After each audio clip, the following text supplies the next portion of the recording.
everyone, welcome to today's video. My name is Kara and I'm a homeschool mom of 2 kids currently finishing 4th grade and 7th grade. Today's video is a collab video with Michelle from Michelle G and Jill from the Patterson Homeschool Academy. I will link both of their channels down below, but I wanted to do a video collab where we could talk about how we assess learning in our homeschool. I recently made kind of a chatty vlog video, and in that video I talked a bit about testing, and I guess I wanted to do more on that, and I wanted to be able to have all of us share with you the different ways that we assess in our homeschool. The things that I'm going to share with you today are the things that I am currently doing. These are not things that we have done our whole time homeschooling. As I've talked a lot about before, we have really grown in our homeschooling year by year. So where we were 6 years ago when we started versus where we are now are 2 very different places.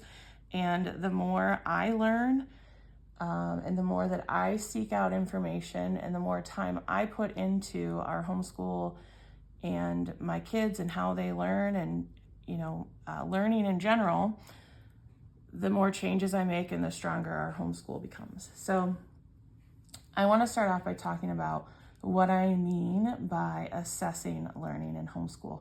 The 5 areas that I'm going to talk about how we assess learning in our homeschool are writing, curriculum tests and quizzes and comprehension questions, those things that come with your curriculum, standardized tests and diagnostic tests, analysis and close reading, and then projects or what I'm going to call cross-curricular inclusion. So those are kind of the 5 areas that I'm going to talk about in this video. So I guess I'll just start with in general why I think it's important to test, why I think it's important to assess, whatever term you use for it, whether you're doing standardized testing, whether you're just doing quizzes at the end of chapters, however you're doing it, why do I think it's important? And you may not think it's important, or you may think it's important for a different reason, but this is why I think some of these things that I'm about to talk about are important. One, it helps me kind of plot our course for where our year is going, where our homeschool in general is going. And this is one of the reasons I, again, mentioned in another video about how I really hate 36-week curriculums. And this is part of why, because it doesn't give me that wiggle room that I want when I'm plotting our course, right?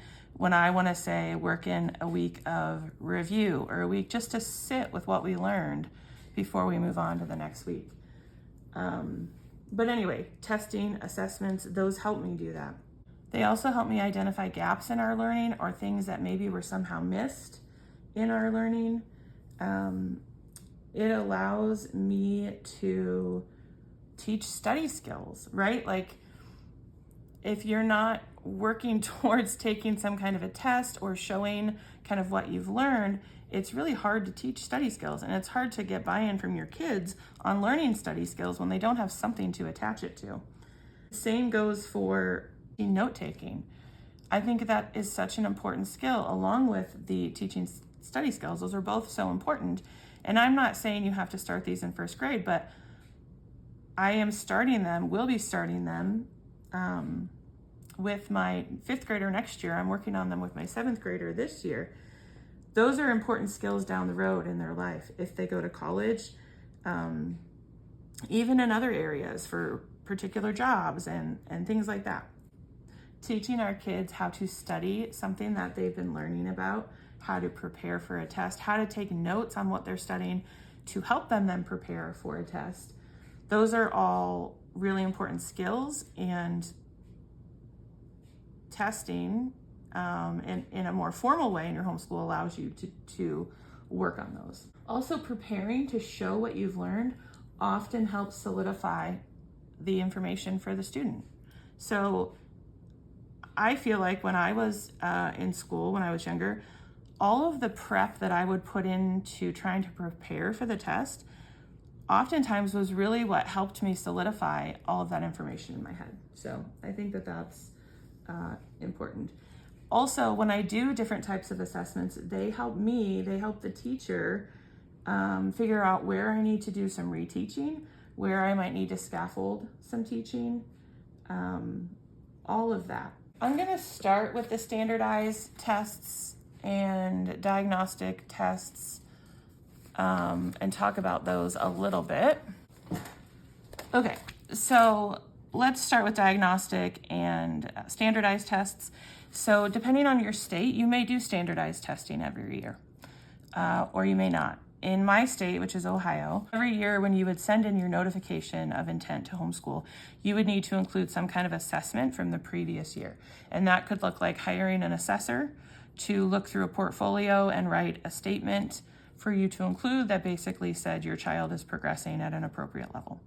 Or you could take a standardized test like an Iowa test, MAPS growth testing, what's the California one, the CAT test, any of those. You just submit your scores. A couple of years ago, Ohio did away with that. So now we literally just submit our notification of intent to homeschool. But when that was a requirement, we did do standardized testing. We did the Iowa test. For me, that was just the easiest one. I didn't know a lot about it. And that was the easiest and cheapest one for me to just purchase and do. And it was fine, but I will say it wasn't helpful to me other than to see where my kid fell grade-wise in the 3 areas or however many areas that tested. I think it actually did do a bit of social studies and science now that I remember, or now that I'm thinking about it. So I could see where my kid fell among other kids in their grade or in other grades, but it didn't really give me a detailed breakdown of maybe where I could help them. This coming year, we're switching. So we haven't done the Iowa test, I think, in 2 years. I think since it stopped being a requirement, I stopped doing it because I didn't love the test. I kind of stuck with Iowa for a while because at least year to year, I could compare apples to apples and see how my kids progressed. And then last year, I decided I was going to switch over to MAPS growth testing, and I did not end up doing it, but we are scheduled for them for this year. The MAPS growth testing is adaptive, and I like that better, and I feel like it's going to give me more usable information. I can report back on that after we do it. In the meantime, some things that I have been doing for my kids, I think I've done these since 2022. So for the last 4 years or so, I've done the Adam and the Dora, which are diagnostic tests. You can get them other places, but I purchased them through Let's Go Learn. I've done another video, at least one, on this testing and kind of how I've used it. So I will link that video down below. But these are really helpful for me. I don't do the Dora for my kids anymore. The Dora stands for Diagnostic Online Reading Assessment. And then the Adam is for math. I don't do the Dora for either of my kids anymore because they're kind of past it. Their reading is strong. And the few years, I don't know if I tested them last year. I don't have the information in front of me, but whatever the last year was that I tested them, they were both so far ahead of a grade level in all of the components of that test that I didn't feel it necessary to keep testing. The math I do. Now this goes through grade 8, if I'm remembering correctly. And then there's one for like algebra, I believe, after this. But at any rate, I do this for my kids. I try to do it once a year. I did notice when I was looking back and preparing for this video that there's 1 year that I did not do the math for them, and I don't know why. I think it's because that year our math was all messed up. We were curriculum hopping around, and so I think I just didn't test that year. But at any rate, to me, these tests are not perfect, but they can be really helpful. And I have both of my kids doing them. Actually, that's something else that I want to mention, is that I think that some people feel like if your kid is a neurotypical kid, they don't have any kind of learning disabilities, they don't have ADHD, that you don't need to do all of this testing and whatnot. And I would caution you against that line of thinking. I think that assessing your child's learning, however you choose to do that, is important regardless of what child you have. I have a child who struggles with math and a child who doesn't struggle with math, and I still assessed both of their learning, both of their math this year. So anyway, what I like specifically about doing this ADAM test, and I typically do it January, February, sometime in the beginning of second semester, so that I can kind of see where we've been and where we're headed. And in the past, I haven't dug into it as much as I am this year. As I said, my kind of growth and progress as a homeschool teacher gets better each year. And I feel like in previous years, what I've done is I have kind of personal information covered up here, but it will tell you your child's grade level, and then it tells you their testing grade level. And it gets specific. It'll be like 4.6, which is the 6th month of a 4th grade year. And so I used to just, for the most part, look at that number and compare it to the year before and look, did they improve about a year's worth? Because my son was often ahead by a grade level in math, and my daughter was usually behind a grade level in math. And so I wasn't so concerned about the grade level standards as I was, did they progress about a year's worth? And for the most part, that's what I took from these tests. Now I'm really kind of digging in and leaning into the information that it gives me and plotting a course based on that. So you can run lots of different reports on your test results from Let's Go Learn. And the ones that I find most useful are the standards by grade level. You have to really look at these in combination with other information that you've gathered. The things you see when your child is working on math right next to you, the things you see when you do other types of math assessments with your child, how your child took this test, right? So I actually had my daughter take the test twice this year, because the first time I had her do it completely on her own. I wasn't even in the room. And then I actually ended up having her take it again where I could sit right next to her, because I needed to see, what was she doing? Was she reading through all the answer options before picking one, or was she rushing and just picking the first one that looked right? Was she pressing the right one for what she wanted to select? All of those things I feel like are important. And the other thing to also keep in mind is these tests are multiple choice. And that oftentimes gives your child a bit of a crutch, right? So it gives them something to lean on. And oftentimes they are able to guess correctly at an answer that they don't maybe fully understand how to do the problem. So that's something to keep in mind too, that this may say your kid has mastered a certain skill and you're kind of like, I still think they need a little more work. So this isn't the end all be all, but I do think that it can be very helpful, which is why I do it every year. So what I've been doing now is running reports based on grade level standards, and I can go through and see all the green means these are skills that they've mastered. But I can go through and look for, do we have a learning gap somewhere? And if so, what is that and how can I address it? This one is in red, so I can see that this child has a foundational skill that they are lacking. And when I look at what this skill is, it makes perfect sense to me. And it has helped me put more information with some things that I was seeing in their work. I now know what content level standard this is. I've got the content level, number code, so that I can go look specifically for worksheets on this to help me. And I can offer better remediation now that I know specifically what all is included in that. Because I was seeing little bits and pieces, but I didn't really know that was all part of one skill. All right, does that make sense?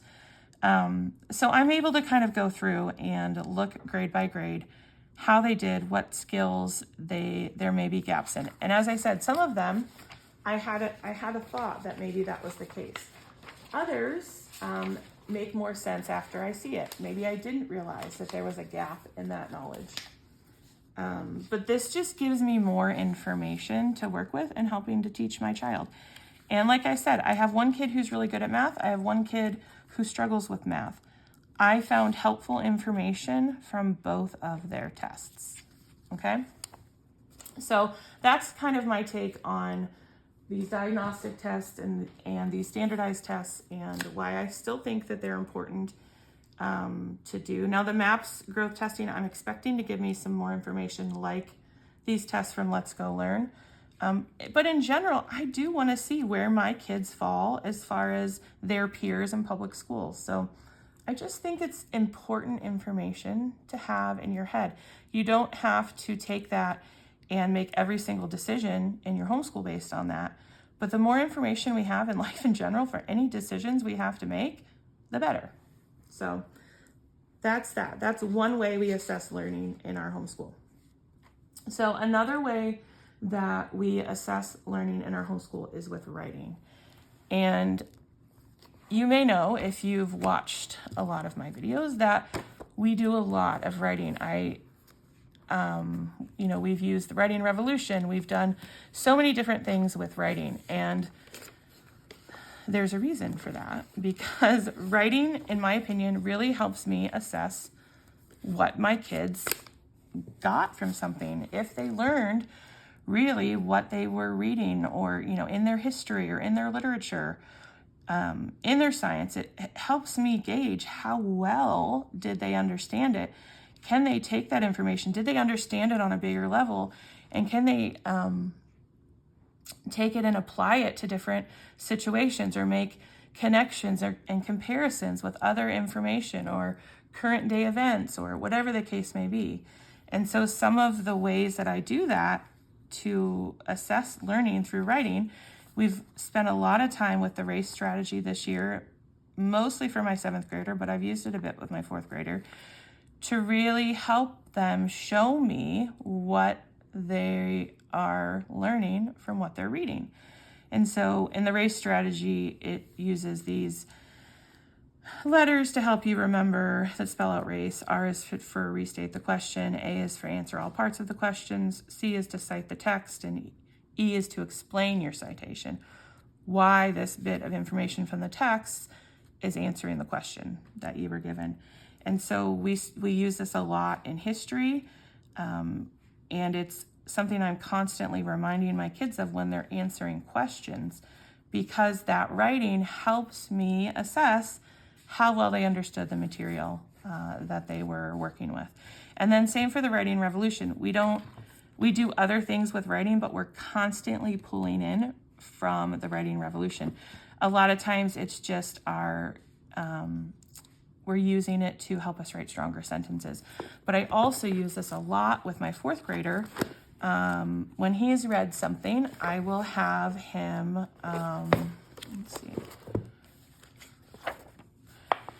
I will have a copy of this for him, this single paragraph outline, to really have him write me a paragraph about, what was the chapter about in history.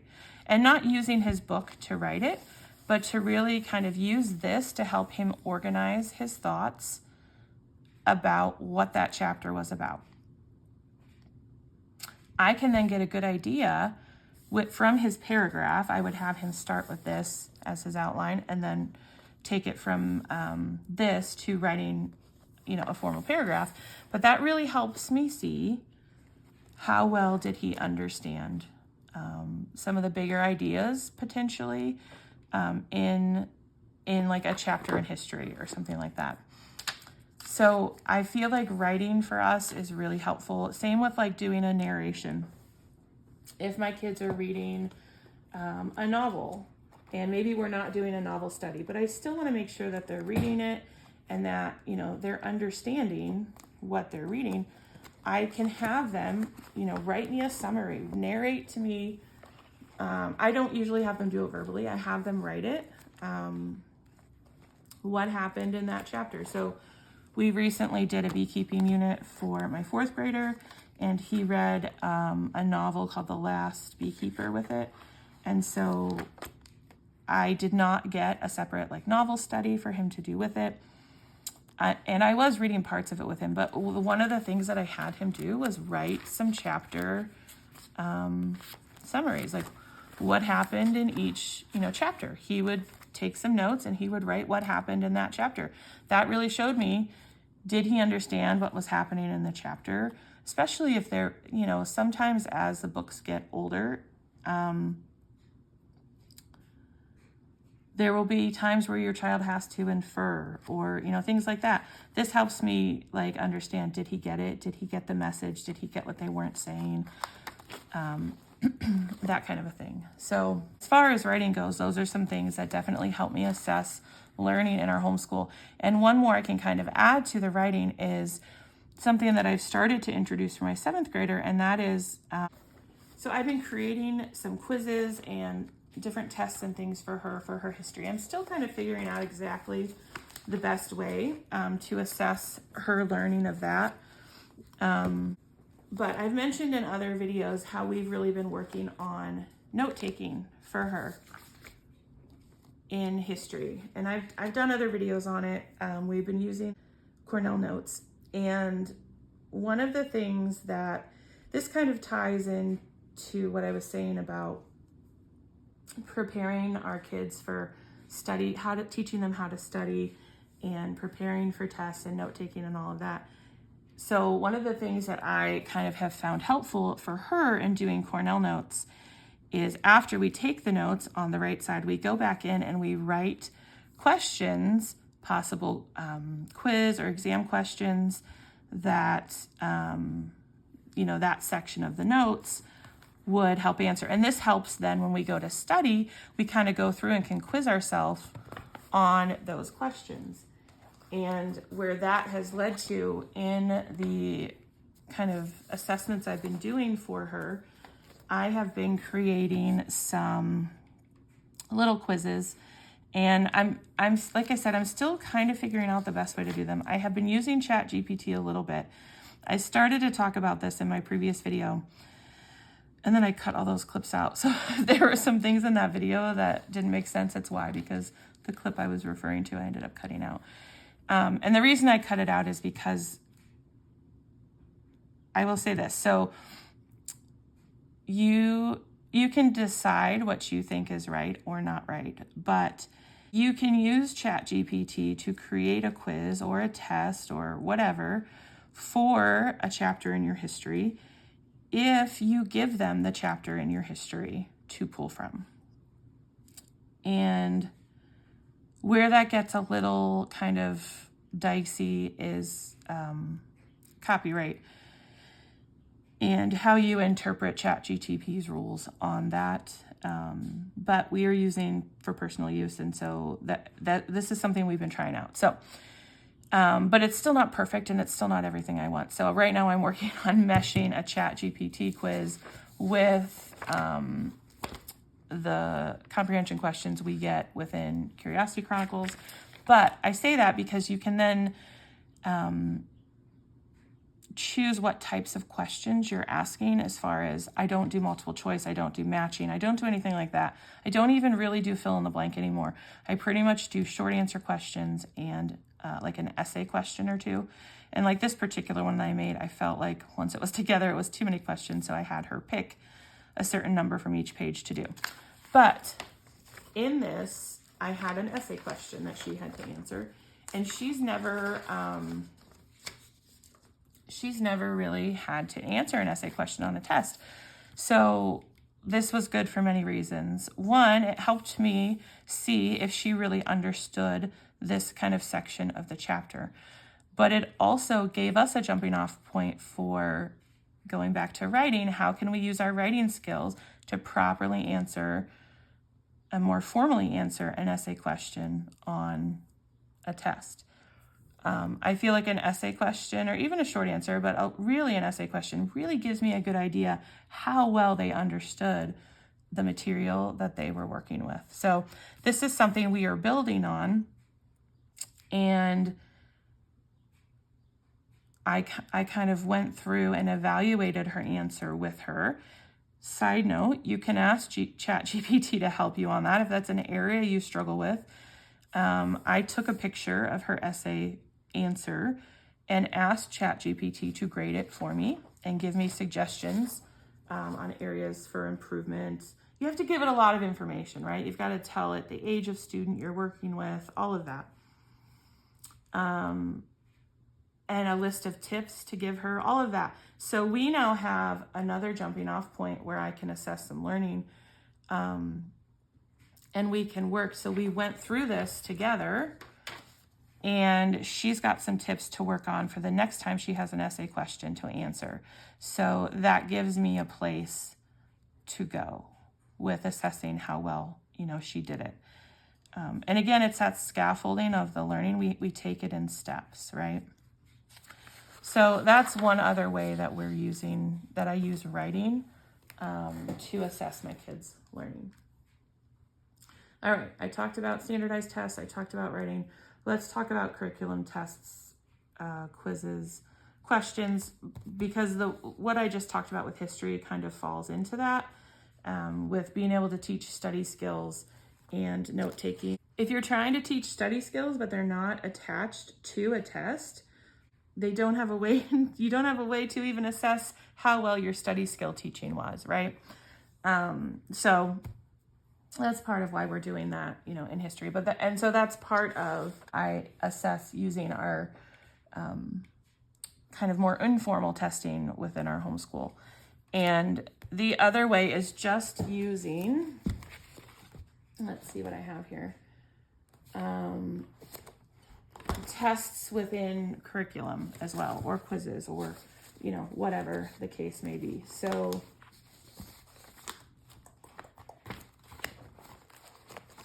a lot of our curriculum has tests built into it. However, I have not always used it because in the past, the message I got from other homeschoolers was we don't need to do testing. We don't do the tests. We leave that part out. We don't buy the test booklet. When we started dimensions math with my 4th grader, I didn't get the test booklet for 4A. I did get it for 4B because I realized that this is really helpful for me in assessing how well he learned the material.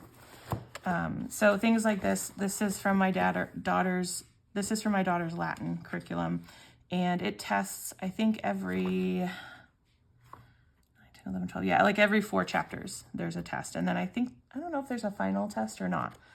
But again, this is really good to help me assess her learning. And especially if you have multiple children, if you have one child and you are sitting next to them as they do all of their work, maybe you don't need as much testing. I don't know. I still think it has its place. But this really helps me see where she maybe didn't understand something in a lesson, especially because she does Latin somewhat independently. This is really important for me. And again, it's really important. It's a really good way for me to start to teach her those study skills. So for math, like for my son, Dimensions has 2 tests for every chapter, and we do them both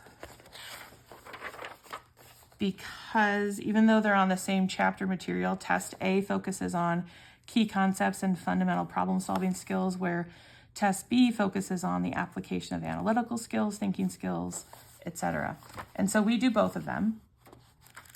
And typically the way that, and then also in this one, we have one test so far, well, there's 2, a Test A and a Test B, that kind of go over many chapters at once. And then I believe there's an end of year assessment in here as well.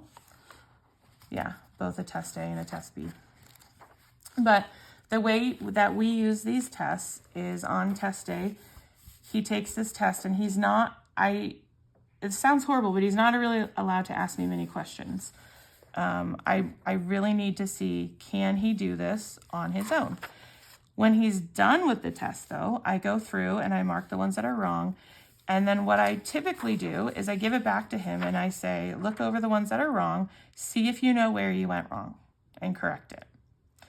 And so for those, that's usually pretty good because a lot of times it's just something silly, and when they look at it again, they realize what they did. And I think that's great. And then there's ones that he may correct and it's still wrong. So then those ones, I sit down and we kind of start fresh and we go through it. So then I can see, okay, what part of this is he not understanding? So that's really helpful to me as well. But the other thing that's really helpful to me that I've started doing, and I don't want to show you like full text here, but I've started just taking at the end of the week some notes for each child and any key information from that week. So, because here's the thing about me, I kind of forget as we move on to the next week.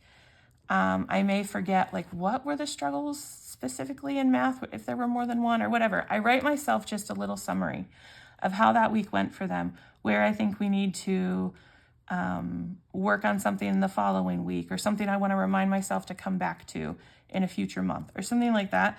This is really helpful for me and the way that my brain works. So I just wanted to put that in there because in these tests, I talk a lot about it in my weekly kind of write-up for myself of, you know, of what he got wrong, how much of it I think were just kind of careless little mistakes, and on what I think maybe are some things we may need to go back and do some relearning on. So that's really helpful for me. But that's why I think using the test that curriculum provides is important. As another example, my daughter's math, which is Math with Confidence, does not have chapter tests or unit tests or anything like that. But what it does have is at the end of every unit, it has a unit wrap-up. That's usually 2 pages. So for her, what we do is we use this as her chapter test. Now, unfortunately, there's no like multi-chapter test, so I really have to rely on Math with Confidence has a review page every lesson. But again, this is where the note-taking for me, I have to make myself do it to go back through her math for the week and take some notes, because for me, when she's getting some stuff wrong on here, it tends to get missed because I'm so focused on the current lesson. That sometimes I miss that, like, okay, every review or every other review, there was a question about, you know, volume and she missed it, or, you know, things like that. So that's where kind of my note taking each week really comes in handy. So another area, another way that I assess learning in my homeschool is through having my kids do some kind of deeper analysis or like a close reading, annotating, that kind of a thing. And so an example of that would be in our grammar voyage. So we do this as a group on Fridays, and we typically read through, you know, whatever the lesson is. And sometimes there will be some kind of pages we can do to practice it. But then we aren't working with this information again for another week, and there's not a ton of practice within here. So what I do is I take the practice pages that you can get for Grammar Voyage. This is the teacher manual, but it's a whole book of practice sentences that they can do. And so my kids work on one a day, Monday through Thursday.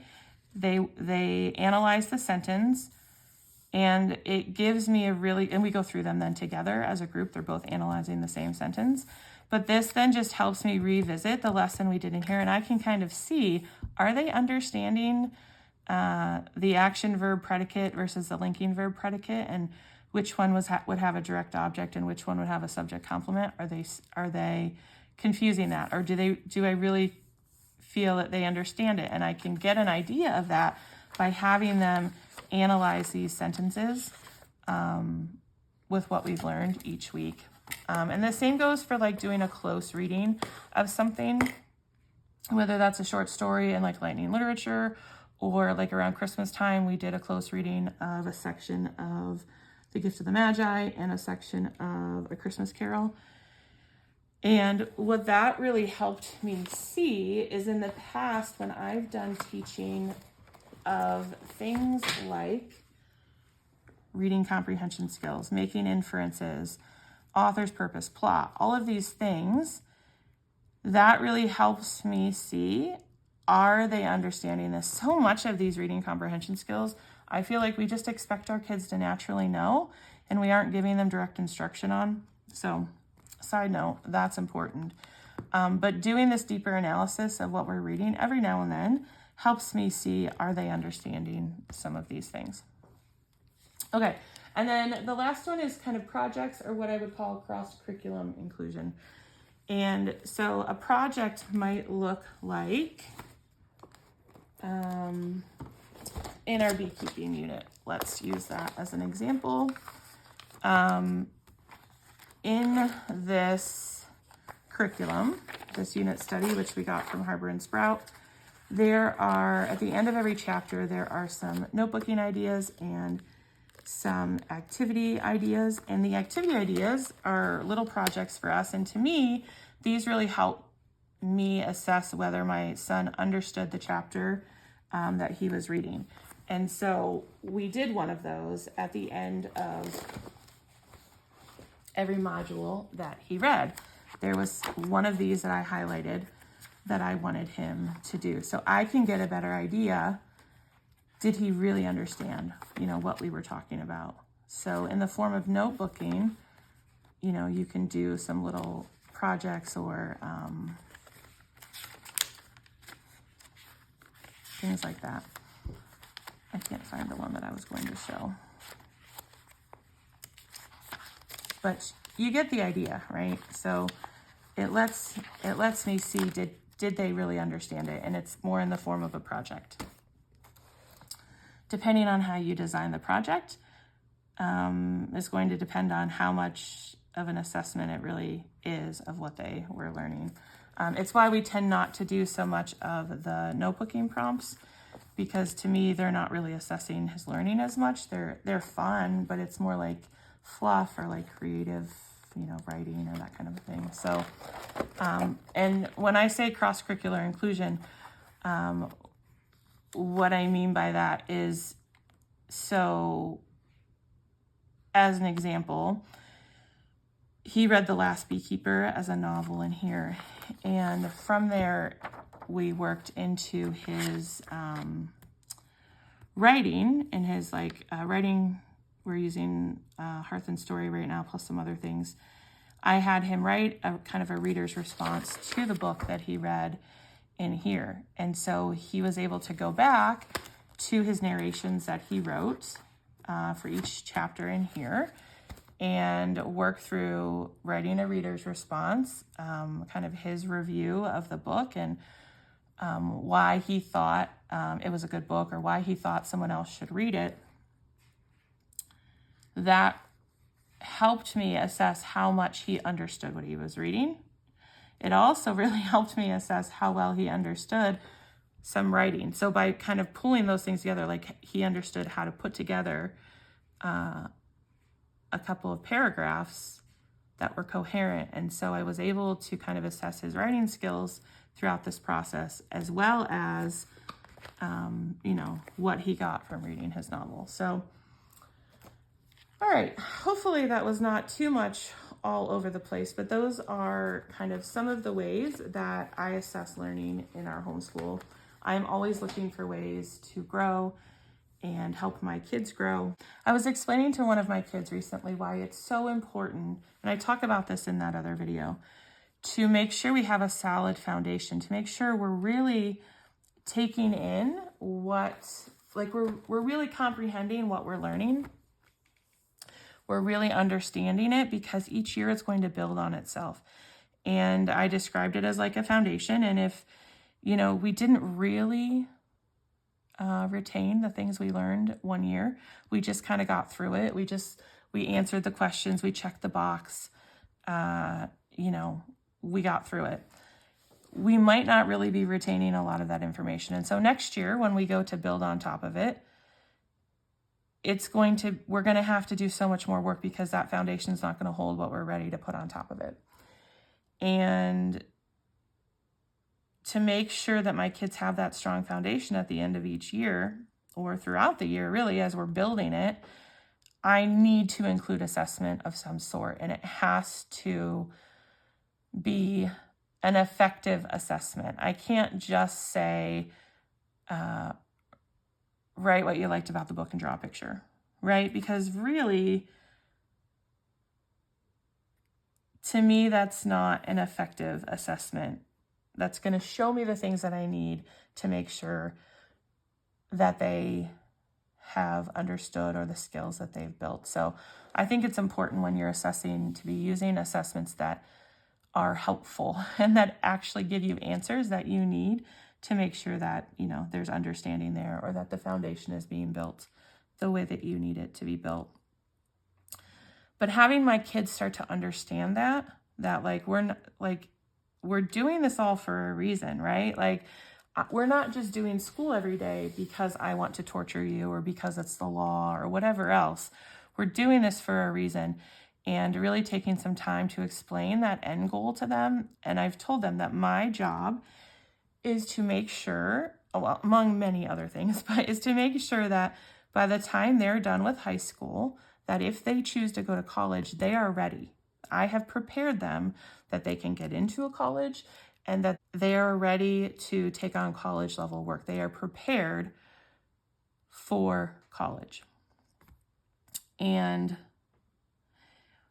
something we are implementing for the first time this year. And so I've been working a lot with this idea of how do I make sure that we are remembering the things that we've learned all year long. And so I've been, working on creating some quizzes and creating different projects to really help my kids show me what they learned, but also as a way to help them remember what they learned. And I've been just looking for different ways to do that. So we get to the end of the year. Do we remember the things we learned this year, right? I really got inspiration from Jill at the Patterson Homeschool Academy, where they take the month of May maybe, and they kind of prepare for their testing. And so we're going to be doing a little bit of that. Not so much preparing for our MAPS growth testing, though we will be spending a little bit of time kind of practicing the types of questions. All right, sorry. I was talking and my phone was full apparently because I talked for way too long. So we will be taking some time during that month of May to look at kind of practice different, like the way questions are worded on, the standardized tests, and we'll be doing some test prep for that. But we'll also be kind of reviewing the different things we've learned throughout the year, spending some time maybe on some trouble areas, things like that. If you're interested in seeing kind of what I have planned for May, let me know. Leave that in a comment down below, and I would be happy to make a video on kind of what my plans are for May and how we're going to structure that month. So at any rate, thank you guys so much for watching. Make sure you go check out Jill's video and Michelle's video because they are amazing, and I know that their videos will be amazing as well. So other than that, thanks for watching, and I'll talk to you down in the comments.